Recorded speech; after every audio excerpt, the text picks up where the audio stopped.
You believe everything you've heard about Alexander the Great, right? He's fought in these battles. What they say, that you just believe it's Alexander the Great. I'll read his biography. What you'll always hear is, well, the Gospels were written 100+ years after Jesus died.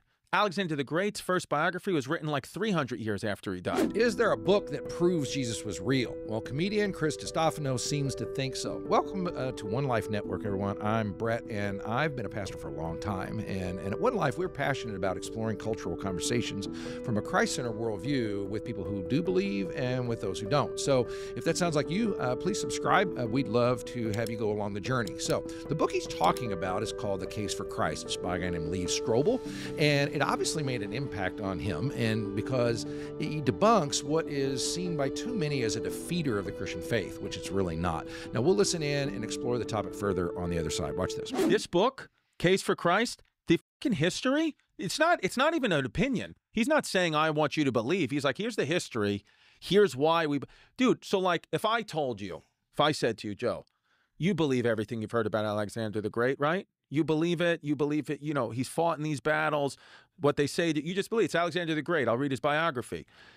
You'd say, yeah, sure. But then you'd be like, oh, but I don't believe, they made the shit up about Jesus. Okay, Alexander the Great, because what you'll always hear is, well, the Gospels were written 100+ years after Jesus died. Alexander the Great's first biography was written like 300 years after he died.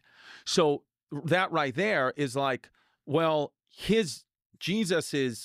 the historians of Jesus were much closer in time than, say, Alexander the Great. And even furthermore, back then, like the ancient Hebrews, they didn't have, before writing, they didn't write anything, so they would memorize the Old Testament and the Scripture. So that you had guys that they would pass down, right? They knew 5,000 pages of book at the side of their head. So yes, the Gospels were 70 years later, but they were based off the accounts of people who were living at that time and up to like 25 years after it. And they say, oh, well, game of telephone. I can tell you something goes around the room, telephone. By the time it gets to me, 10 people, what you just said is irrelevant. It's a totally different thing. I get Keep your eye on that thought. That's what we want to talk about it more in depth. it. But what they said is, because of that ancient thing of, kind of having to pass down these Old Testaments because they couldn't write, it would be like if you're playing a game of telephone, but every person, I check with the person before to make sure the word I'm saying is right. And then I keep going. So then it's going to work because you're constantly checking. So that's what they said happened there. And I was like, okay. Well, okay, that's a little bit of confirmation bias, because the real problem is, like, who said it originally? So what? And who decided what the words were originally? Okay, that I get that, which is true. But just for Jesus, this book was saying that the reason why they believe the historical accuracy of it is because basically his haters and the disciples were both saying the same thing. So you have the Romans saying, yeah, this is what happened, who hated him, and at that point would be like, get this guy out of here. He's basically causing a revolt. That's why we have to kill him. He's like somebody getting, a protester today. They were like, this guy, he's out. Right. And so they were saying, yeah, what you're saying happened. And then the disciples are saying it. Like, a big thing is the resurrection, right? People say, really? He resurrected from the dead?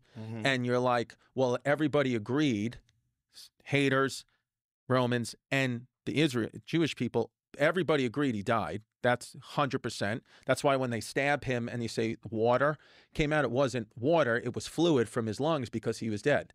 And that's what would happen to you or I when we die, is we have this lung fluid that comes out. So that's what they said, oh, that's water. And that's what they made him divinity, but it was like a natural thing. He's dead, everyone agrees. And you say, well, they buried him in a tomb, and then the next day, or 3 days later, the tomb's empty. And people like, so, that made up. And they say 500 people saw him in the town. Romans and Hebrew, they saw him over the next couple of weeks. 500 independently sourced people, real, like corroborated, 500 people saw him. So you say, okay, so there's that. And then the other conspiracy theory is like, well, the disciples robbed his body. The disciples just robbed his body because they didn't want him. They would hand over crucifixion victims to like the wild dogs. That used to be the way it was. If you got crucified, throw you in a pit, wild dogs eat you, or leave you on the cross, birds will eat you. That's how we deal with you. So they're like, that's why they were taking his body. And then you see like, well, that's probably not what happened. And the Romans themselves acknowledge there's no body in that tomb that we put in there 3 days ago. The body is not there, and we did it. So in order to save ourselves, we're going to say the apostles robbed it. But in reality, that's just a conspiracy, because the apostles would have no reason to rob it. So the Roman. The concept of the empty tomb, by the way, is affirmed by many historians, even skeptical historians, that is a thing. You have to explain the empty tomb. I think the apostles robbed the body. That's a conspiracy. Why do you say conspiracy? Well, you're saying a conspiracy to diminish the story. No. I meant conspiracy in the sense of that's what people say as a reason why the. Did the Romans say that? The Romans have said that. The Romans said that back then, and then I guess conspiracy is the wrong word, because I'm not. Like it's one story, one explanation. Chris Distefano is obviously not a Christian apologist. I like the fact that he's just this guy who read a book and it made an impact on him. But the book that he read does get into all these different subjects. But the one that I want to focus in on is this whole game of telephone thing, because I understand why people struggle with the Christian faith, and they have their pushback and they have their doubts.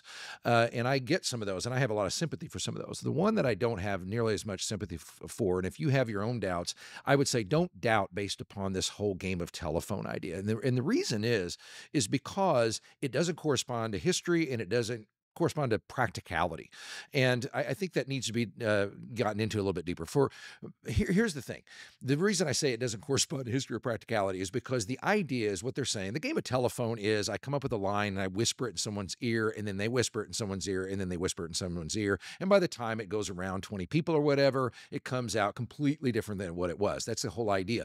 But I hear that just kind of thrown out as to explain why the New Testament is what it is, almost as a cliche, and it's not even remotely close to what we know is true. First of all, what we know about Jewish rabbis in the time of Jesus, they had followers, and if you were a follower, if you were a disciple specifically, your job was to memorize what the rabbi said. Writing was expensive. Writing wasn't done a lot, and so you were in a memorization culture. And he is right. It's exactly true that many people memorize the first 5 books of the Bible. Some people memorize the entire, what we know of as the Old Testament. And the reason they're able to do that is because that's how you functioned. I am old enough to remember that we used to have to memorize phone numbers. Well, we don't memorize phone numbers anymore. I think I know one. It's my wife's, and that's it. But I don't have to anymore.